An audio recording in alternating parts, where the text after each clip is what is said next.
Hey everyone, I'm Brittany Jones-Cooper and welcome back to Build. The action movie Aquaman reveals the origin story of Arthur Curry and takes him on the journey of a lifetime. Along the way, he's met by some opposition though, in the form of Black Manta, a mercenary and nemesis seeking revenge. Yahya Abdul-Mateen II joins us to talk about becoming Black Manta, but first, here's the trailer from Aquaman. Please help me welcome Yahya Abdul-Mateen II. How you doing today? I'm doing great, I'm glad to be here. Thank you for joining us. I got to see Aquaman a few weeks ago, and I'm still reeling from it. You've got to see the movie now, I'm sure, more than once. No, just no, once. just once? I saw it for the first time. Today's Wednesday. I saw it for the first time on, I think a week ago. Okay. Yeah. So there was so much work, and I'm sure when you're shooting it, you don't know what it's going to look like. So what was your reaction the first time you saw all the just CGI, just everything that they put together? Like, the scale of this movie is so large and so grand and fantastical. It's really phenomenal to see like how far technology has been able to come to allow us to be able to make this. 5 years ago, definitely 10 years ago, you could not have made an Aquaman movie. Definitely not like we're doing today. So it was really, really special to see. I waited a long time to say I want to see my movie. Yeah. But now it's out, and it'll be out tomorrow for everyone to see. It's so exciting. I'm excited to actually be able to talk to people about it now since I've seen it. Yeah. Let's go back to the beginning for you. This is a big movie, a DC movie. How did you become a part of it? I got an audition in the same way, in the same way that most of the other jobs come through. Something comes in the box, and you either respond to it or you don't.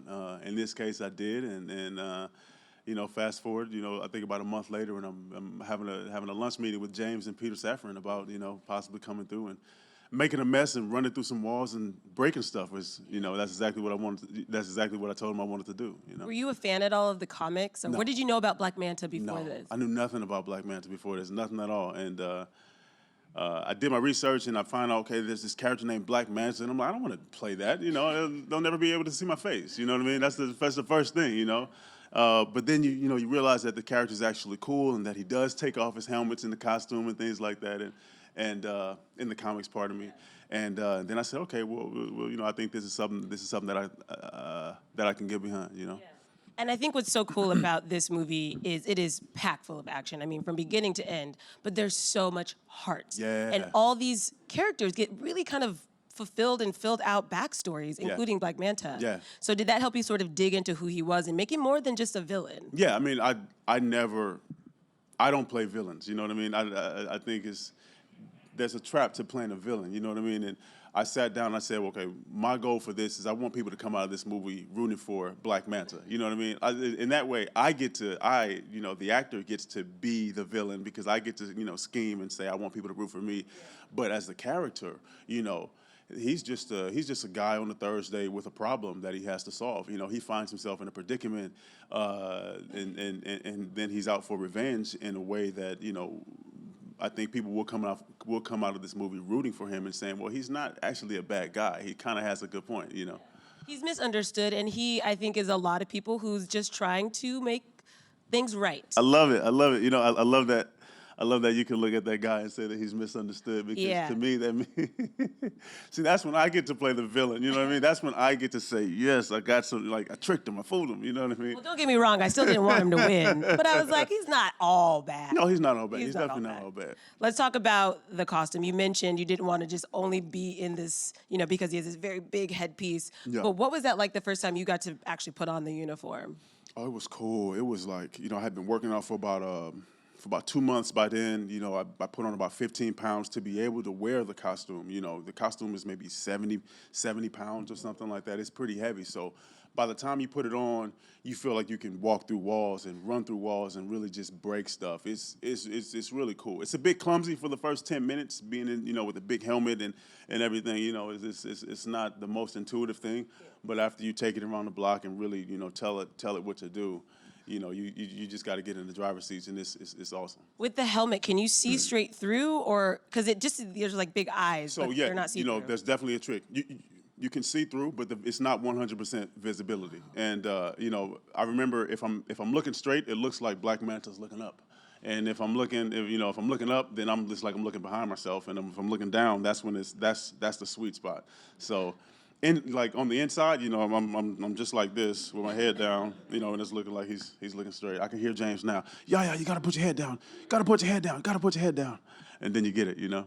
Do you feel like a little kid sometimes? Because not only do you get to play this character, but there's also now like an action figure Yeah, of Black Manta. yeah. I mean, I'm absolutely living another life all over again. You know, I'm in the comic book world. It's fun, and these movies are about allowing yourself to be a kid and saying, you know, I'm gonna lean all the way into the genre and give you this fun, exciting, colorful, heartfelt movie, and then you know you get to do the dramatic moments and really ground it in something that's real. So it's really a sweet project because I get to do a little bit of both. Right. Or actually, a lot of both, actually. You get to do both, and then you also get to get kind of jacked. Yeah.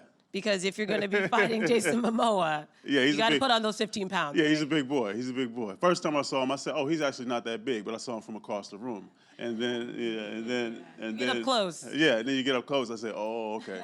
Yeah, he's a big boy." So what kind of training? Because you guys have some really intense fights. Yeah. One in particular, the one in Italy, is like very intense. Yeah. You eat a lot of food. You pick up heavy stuff. You put it down, and you do it again until it hurts over and over and over. You know, it was a lot of repetition. But no, we made it. You know, it was challenging. Yeah. It definitely was challenging. But we worked out not just to get big and jacked. It was interesting. We had enough time to be methodical. To be pretty methodical about it and say, well, if I'm going to be working out, I might as well work out my mind also and make sure that it's a mental as well as a physical workout, you know, because that helps. You know, these are characters with a really strong, determined will. You know, Black Manta doesn't lift weights. You know, he's a mercenary. So you know, we want to make the body represent a guy who was not a bodybuilder, but someone who would use whatever materials he had at his disposal to get the job done. You know. Did you guys all work out together? We did. And Jason worked out with me when he wasn't afraid.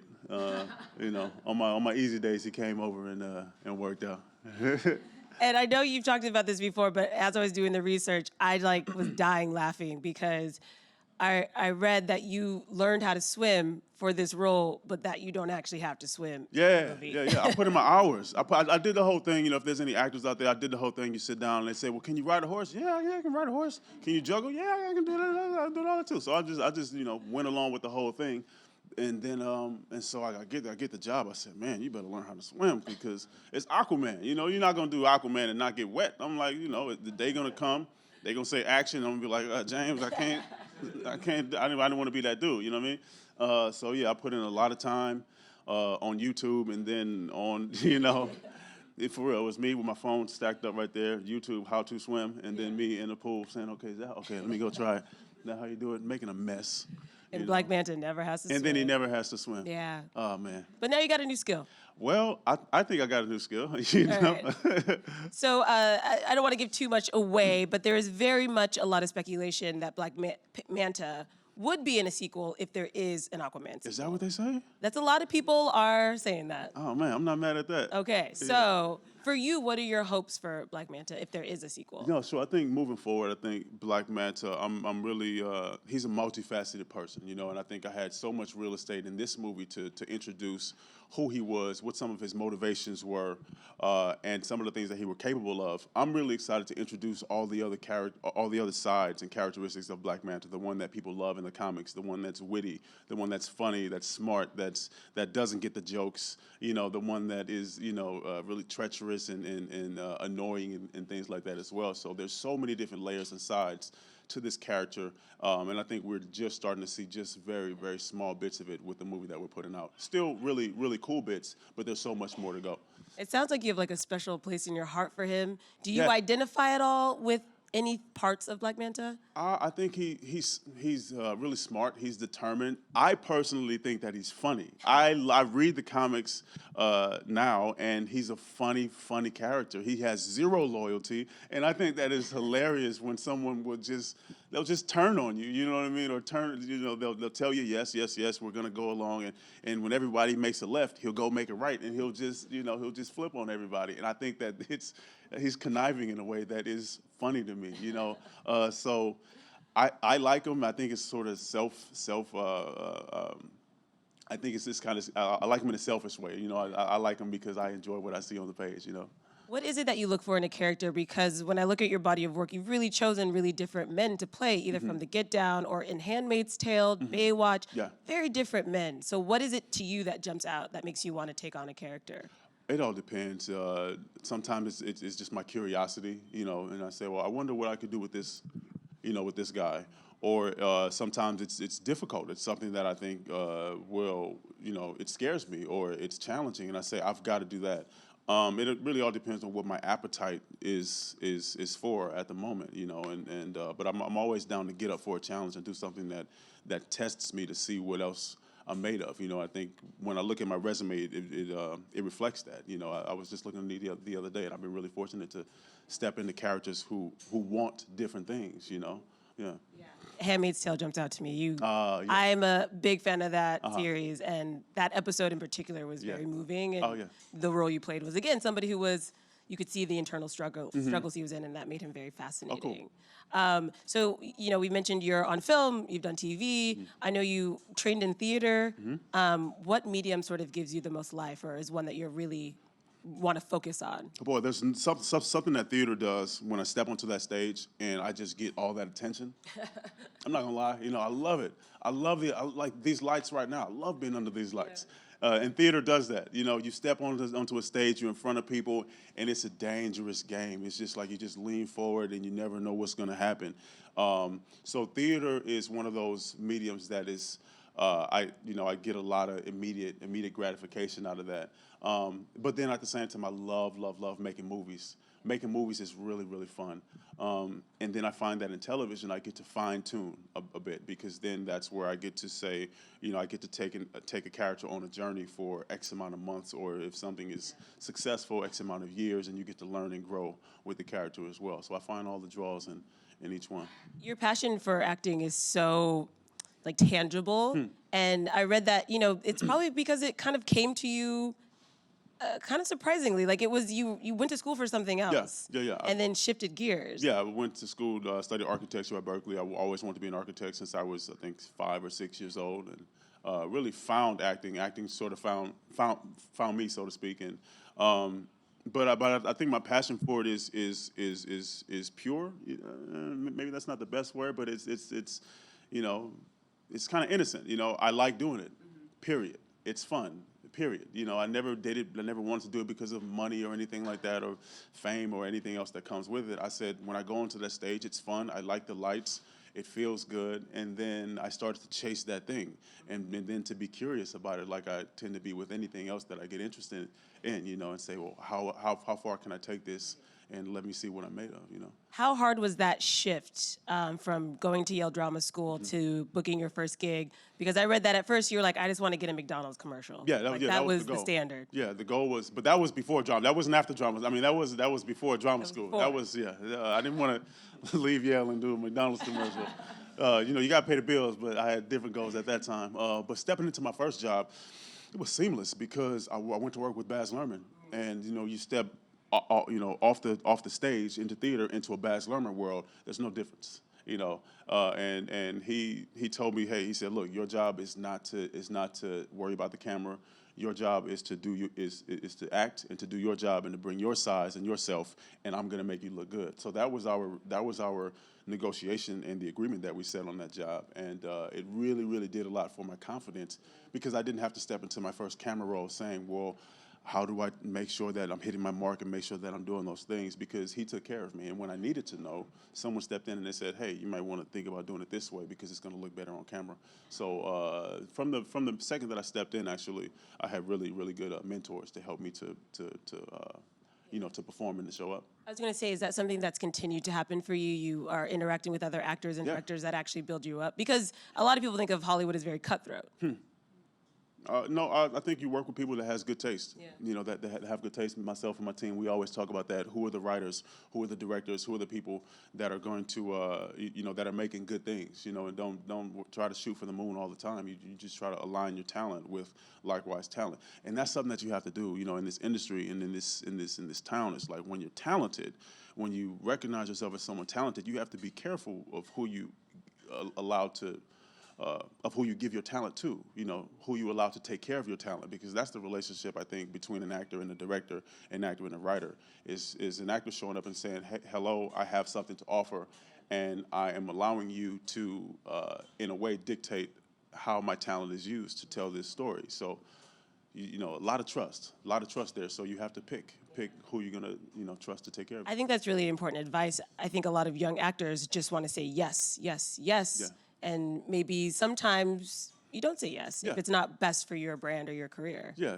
I think you definitely take your time. It's a negotiation, and even when you're even with the best intentions, when you think you're making the best decision, it's still a gamble at the end of the day, right? But if you make most of your decisions knowing that walking into a room is about trust and is about building, then I think you begin to take care of yourself in that way until you get into the position where you can call on the people who you already trust and who you know to take care of your talents. You know what I mean?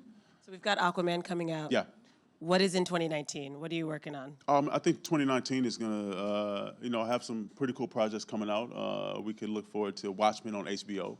I think that's gonna be a fun one to come out. HBO is doing amazing things. I have Us, the Jordan Peele's follow-up to Get Out, and we have a trailer that's gonna come out on Christmas. That's gonna be fun. So pumped for that. Can you tell us anything more about that? What character you're playing? No, I definitely can't give up any details about that. Right. I always find myself in these situations where I'm on these projects that I can't talk about. You know what I mean? That's kind of the name of the game nowadays. But it's going to be fun. It's going to be good, and I think it'll definitely be another think piece. You know.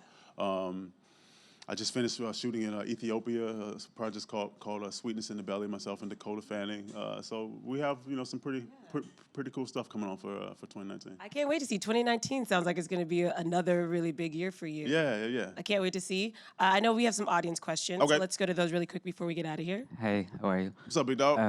I'm excited to see the movie, and it looks like really authentic, close to the comics. Yeah. When you were reading the script or auditioning, did you ever have a fear that it was going to be maybe over the top or silly or goofy at all? Because sometimes comic book characters or villains can be a little bit silly sometimes. Yeah, I think no, I never had to worry about that. And I mean, as an actor, for myself, over the top or silly or goofy, that's fun.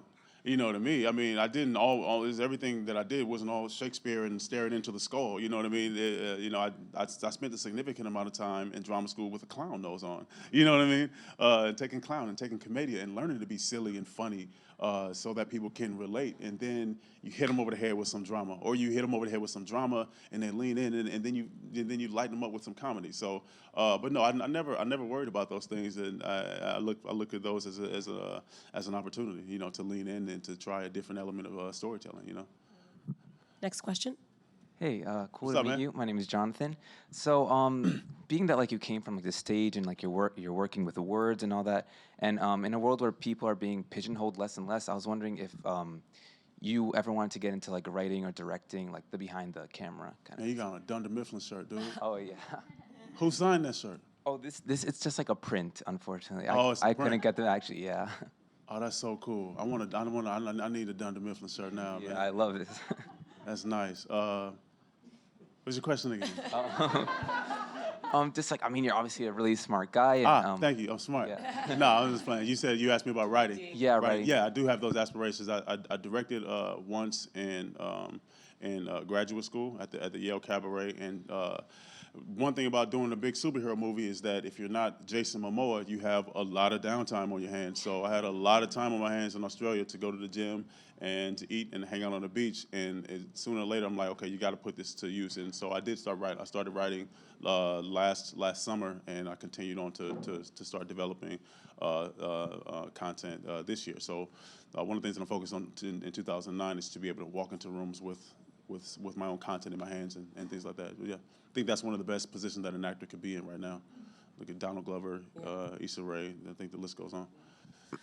Back to Dunder Mifflin. Is Yeah. The Office like your show? If you're in bed, Oh, you I have to would watch lunch. something? Definitely, I'm always lunching out on The Office.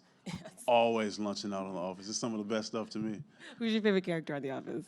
It changes, but it's got to be Michael. Michael has such a big heart. He has such a big heart, but he's I won't even call him stupid, like, but he has a big heart, and you got to root for those guys. You know what I mean? He means well. He means well. He means well, and he does well. He always comes through in the clutch. He is not a bad boss. You know, he pushes paper well. I low key love Phyllis. Just because Phyllis is cool. Phyllis got a life too. She's got a life, right? She's got a life. edge. She has fun. She got a capital L, a capital life. This is what I'm saying. She keeps a professional at work, Yeah. but then we don't know what she's doing after work, and that's why I like Phyllis. Right. All right, we got one more question before we go. Hi. Oh my gosh. I thought you about to walk up in and I'm like, security! Security! Hi. What's up, man? What's up? I'm fine. How you doing? It's cool. You're All good. right. I'm just gonna step back. You know, I learned some moves. I learned some. Yeah, I saw All the right. film. I saw your moves. All right. Yeah. I wanted to know, since this is like a big action blockbuster, and it's very lighthearted. It's a lot of fun. Yeah. Was there like some pranking that happened on set during filming? You said pranking on set? Yeah. I don't think so. I wasn't really part of any pranking or anything like that. No one really pulled any pranks on me. But I don't think. I mean, it definitely was a fun set in between the takes and stuff like that. We go to concerts or barbecues and like ride roller coasters and things like that. But no like pranks come to mind. People always want to know about pranks. I think there must be a lot of great prank stories out there or something like that. Which concerts? Yeah. Oh, I went to a concert called the Byron Bay Blues Festival, and I saw Santana. I saw Michael Kiwanuka. I think that's how I say his name. A lot of other artists that I hadn't heard of before. Yeah. A lot of blues culture in Australia. Yeah, Yeah, and I heard you guys were filming right next to an amusement park, right? Yeah, So there was yeah. legit roller coasters right there. Yeah, you can take a lunch break and go ride a roller coaster, come back and get your butt kicked in the gym some more. I love that. Well, if you guys want to see him get his butt kicked by Aquaman, Hey. I don't know. Oh, you know. It goes back and forth. Yeah, there we go. Make sure you go check it out. It's on theaters December 21st. Give it up for Yahya Abdul-Mateen II. Appreciate it. Thank you very much.